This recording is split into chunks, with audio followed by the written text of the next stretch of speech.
peregrino, olá peregrina, graça e paz de Cristo no seu coração. Eu sou Marcos, seja muito, mas muito bem-vindo aqui a mais um vídeo de mensagem bíblica no canal do Peregrino. Hoje eu tô aqui num ambiente diferente, o pessoal tá lá na sala vendo um filme, para não ter o problema do ruído atrapalhar a gravação, e eu também não queria deixar de gravar essa mensagem para vocês. Eu vim para cá, mas vai dar tudo certo aqui. Deixa eu só te falar uma coisa, eu quero agradecer a você que tem aqui atendido ao meu chamado e tem se inscrito aqui no canal. Você tem ajudado a fortalecer esse projeto, com a graça de Deus as coisas estão evoluindo, e eu quero fazer um chamado para você que ainda não é um inscrito, para que você junte-se a nós. Dá uma pausa aqui nesse vídeo, é bem rapidinho, ó. Faz aqui a tua inscrição, venha somar conosco, vamos fortalecer aqui esse projeto, venha caminhar lado a lado conosco, vamos crescer juntos, espiritualmente, em conhecimento, e vamos lá, porque aqui no canal do Peregrino, além das mensagens bíblicas, você também encontra os vídeos de estudo bíblico, e eu tenho procurado, com a graça de Deus, trazer para vocês um estudo bíblico com uma linguagem mais contemporânea, numa didática mais aberta, mais simples, procurando simplificar um pouco o texto bíblico. Tem muitas pessoas que desistem de estudar a Bíblia porque pega aquela versão bíblica mais do português antigo e que às vezes é necessário até ter um dicionário do lado, né? Então eu procuro trazer para vocês uma linguagem mais simples e que seja compreensível, dinâmica, e eu espero que você goste. Então dê uma oportunidade, vai lá, assiste um vídeo, veja como é o nosso estudo bíblico, e se você gostar, junte-se a nós, venha conosco aqui, compartilhe os nossos vídeos para que as pessoas também possam conhecer esse projeto, ok? Sem mais delongas, só para finalizar aqui essa introdução, na descrição você encontra o endereço para seguir o Peregrino no Facebook, no Instagram, no Twitter e também no canal no Telegram. Lembrando aqui que no Telegram de segunda a sábado eu posto ali de manhã um devocional para a gente começar o nosso dia já, ó, meditando na palavra de Deus. Então, bora seguir o Peregrino nessas mídias sociais também, ok? Olha só, a mensagem que eu quero trazer aqui para nossa reflexão nesse vídeo fala sobre o preço de seguirmos Jesus Cristo como seu discípulo. O texto base, ou os textos bases, né, que nós vamos utilizar aqui, está no Evangelho de Lucas, no capítulo 9, entre os versos 57 e 62, e há aí um texto sinótico no Evangelho de Mateus, capítulo 8, entre os versos 18 e 22, que nós vamos aproveitar alguma coisa para comentar também, ok? No contexto aqui dessa passagem bíblica, Jesus estava a caminho de Jerusalém com os seus discípulos, e ele vai aproveitar então dessa situação que vai acontecer para poder explicar aos seus discípulos o custo para aqueles que desejam segui-lo. Então vamos aqui primeiro ao texto bíblico, vamos ver aqui o que diz o texto bíblico. Quando andavam pelo caminho, alguém disse a Jesus: "Eu o seguirei aonde quer que vá." Jesus respondeu: "As raposas têm tocas onde morar e as aves têm ninhos, mas o Filho do Homem não tem sequer um lugar para recostar a cabeça." E a outra pessoa ele disse: "Siga-me." O homem, porém, respondeu: "Senhor, deixe-me primeiro sepultar meu pai." E Jesus respondeu: "Deixe que os mortos sepultem seus próprios mortos. Você, porém, deve ir e anunciar o reino de Deus." A outro ainda disse: "Senhor, eu o seguirei, mas deixe que antes me despeça da minha família." Mas Jesus lhe disse: "Quem põe a mão no arado e olha para trás não está apto para o reino de Deus." Amém? Forte, né? Pois bem, vamos lá. Nós vimos aqui então no texto que nós temos três situações, aonde em dois casos, né, as pessoas se oferecem para seguir Jesus, e um outro caso em que Jesus convida ele para que o siga. Para cada uma dessas situações, Jesus nos deixa ensinamentos para que nós, que aceitamos ele como seu Salvador e fizemos aí votos de segui-lo, possamos aprender e ver qual é o custo de sermos seus discípulos. Na primeira situação, a pessoa disse ao Senhor: "Eu o seguirei aonde quer que vá." E aí o Senhor respondeu para ela, né? Olha, as raposas têm tocas aonde morar e as aves têm ninhos, mas o Filho do Homem não tem um lugar para recostar a sua cabeça. Jesus está aqui querendo dizer que, como seu discípulo, nós devemos estar prontos para irmos para qualquer lugar, abrindo mão, inclusive, às vezes, do nosso lar e da segurança que nós temos. Para muitos, Deus não vai requerer mudanças físicas, você vai continuar onde você está, mas para outros, Deus pode sim requerer que você mude, que você vá servi-lo em outro lugar, em outra cidade, em outro estado, em outro país, num projeto missionário. Agora, o importante é você estar com o seu coração sempre aberto e disposto a servir o Senhor aonde Ele mandar.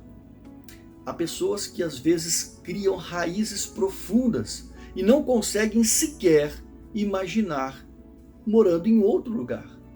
Eles acreditam que vão viver ali e muitas das vezes Deus manda e eles se fecham naquele seu ambiente porque eles não querem abrir mão daquela zona de conforto onde eles estão, daquele ambiente onde eles criaram profundas raízes. Mas nós precisamos entender que neste mundo nós somos todos peregrinos, gente. E uma vez que nós queremos então ser discípulos de Jesus, nós devemos estar prontos para seguir a vontade de Jesus, a vontade do Senhor e não a nossa. Tem gente que até diz, mas eu não preciso mudar de lugar para poder servir a Deus, eu posso servir a Deus aqui mesmo. Sim, é verdade, você está certo. Só que se Deus te manda ir, se Deus te mandar mudar, vá, mude. Entenda que você é chamado para servir a vontade de Deus e não Deus moldar a sua vontade. Amém? Bom, é engraçado também que quando a gente olha para o texto sinótico, eu disse que a gente citaria algumas coisas aqui do Evangelho de Mateus, lá no capítulo 8, entre os versos 18 e 22, nós vamos ver mais uma característica dessa primeira pessoa aqui que falou com o Senhor Jesus, e que ele era um mestre da lei. O mestre da lei era aquela pessoa que ele tinha aí uma condição, vamos assim dizer, de conhecimento das Escrituras. Era até um cargo honroso para aquela época, porque ele se encarregava aí de preservar, de ensinar e de interpretar as Escrituras. Ou seja, nós não estamos falando aqui de um cara leigo do ponto de vista das Escrituras. Pelo contrário, era um cara que conhecia muito bem as Escrituras Sagradas. Mas isso nos mostra que para seguir a Jesus não é fácil. É necessário muito mais do que conhecimento intelectual. Seguir Jesus implica em estar disposto a renunciar seus prazeres e ceder aquilo que Deus quer para nós. Na segunda situação, foi um pouco diferente. Nós já vimos aqui que Jesus virou para essa pessoa e disse, siga-me. O convite então partiu do Senhor. E como nós podemos ler, essa pessoa entrou com uma justificativa. Chegou e falou, Senhor, deixa primeiro eu sepultar o meu pai. Olha que coisa interessante. O respeito aos pais, ele tinha um grande peso, um grande valor para o povo de Israel daquela época. Até por conta da lei, né? Há um mandamento de Deus para que todo filho honre o seu pai e a sua mãe. Esse é o quinto mandamento da lei, conforme o texto de Êxodo 20, no verso 12. E dentro então daquele contexto se incluía um sepultamento honroso aos seus pais. E diante da resposta dessa pessoa, Jesus vai dizer para ele, deixe que os mortos sepultem seus próprios mortos. Você, porém, deve ir e anunciar o reino de Deus. Forte isso, não é verdade? Pois bem, Jesus aqui, ele não está dizendo que ele deveria ser desonroso com seu pai. Não.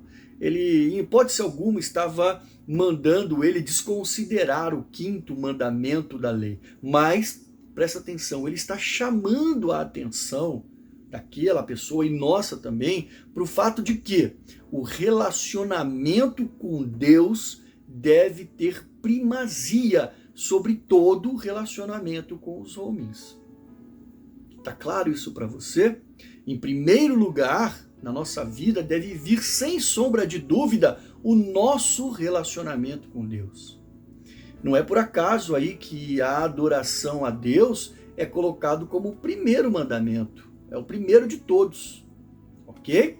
E um outro detalhe muito interessante foi a resposta que Jesus deu para esse homem quando ele disse: deixe que os mortos sepultem seus mortos.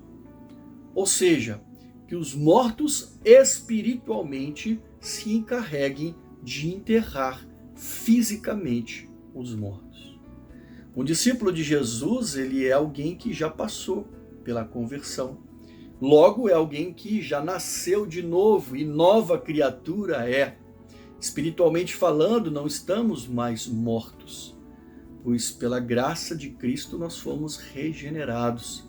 Então, é lícito que a nossa preocupação ela seja maior, cuidar daquilo que é do reino de Deus. Ok? Terceira situação envolvendo aí a terceira pessoa, nós vimos então que ela chegou para o Senhor e disse: Senhor, eu vou segui-lo, mas deixe primeiro despedir-me da minha família. Olha só que situação interessante, ela lembra o texto de 1 Reis, no capítulo 19, entre os versos 19 e 20, envolvendo os dois profetas, né? Eliseu e Elias. Foi bem parecido com isso. Mas o aspecto interessante aqui que eu quero chamar a sua atenção novamente, a resposta que Jesus dá. Jesus disse para ele: quem põe a mão no arado e olha para trás, não está apto para o reino de Deus. O que Jesus quis dizer com isso? Você sabe? Então olha só, vamos entender aqui como que funcionava a questão da agricultura daquela época. Um lavrador naquela época usava bois para puxar o arado. E com uma mão, então, ele segurava o arado e com a outra ele guiava os bois. Se por acaso ele viesse a olhar para uma outra direção, ainda mais para trás, o arado saía do rumo. Então, para aquele que crê, olhar para trás significa colocar as preocupações terrenas à frente de Deus. É aquela situação do eu vou sem ir, entende?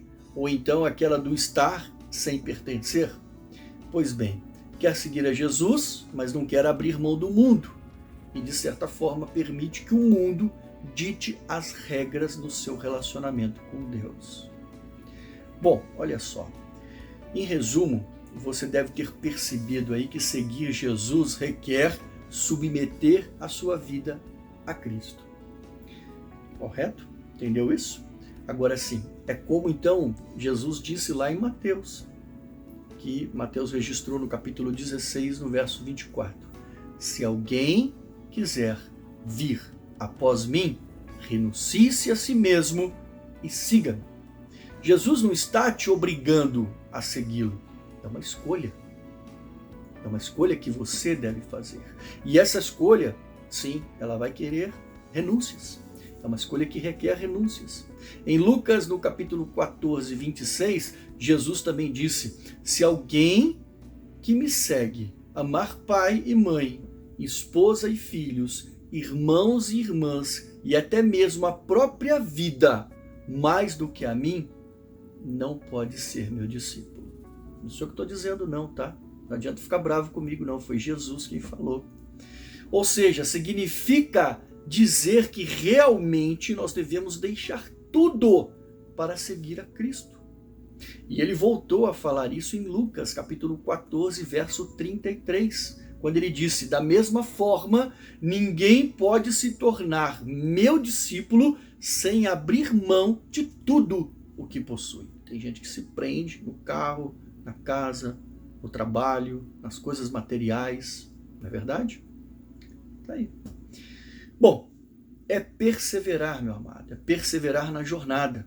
Lá em João 8,31, o Senhor também falou: e permanecerdes no meu ensino.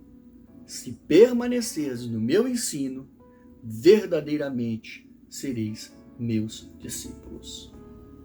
Não é simplesmente você iniciar a sua caminhada. Você tem que permanecer. Para ser discípulo de Jesus, você tem que permanecer. E dar resultado. Eu sempre gosto de dizer e citar esse texto de Paulo, na carta aos Efésios, capítulo 2, entre os versos 8 e 10. Vocês são salvos pela graça, por meio da fé. Isso não vem de vocês, é uma dádiva de Deus. Não é uma recompensa pela prática de boas obras, para que ninguém venha se orgulhar, pois somos obra-prima de Deus, criados em Cristo Jesus, a fim de realizar as boas obras que Ele de antemão planejou para nós. Tem muita gente que se aproveita de um entendimento, de uma compreensão equivocada da obra da graça para andar de qualquer maneira ou até mesmo para se acomodar no caminho, sob o pretexto de que não são as obras que salvam. Realmente, elas não vão te salvar, mas dentro do projeto da obra da redenção, ele é muito mais amplo do que única e exclusivamente a salvação. Deus espera muito mais de nós. Você quer ver? Olha só o que está escrito em João, capítulo 15, verso 8, que Jesus também falou. Observem que eu só estou trazendo aqui texto para você, ditos por Jesus, exceto esse de Efésios que eu citei de Paulo. Mas o restante tudo foi Jesus quem falou. E olha o que Jesus disse em João 15, 8. Quando vocês produzem muitos frutos, trazem grande glória a meu Pai e demonstram que são meus discípulos de verdade. Ou seja, discípulos verdadeiros de Jesus produzem frutos para o reino de Deus. É uma entrega total e genuína. Querido, há um preço que temos que pagar. Mas nós cremos que a recompensa será muito maior lá na vida eterna.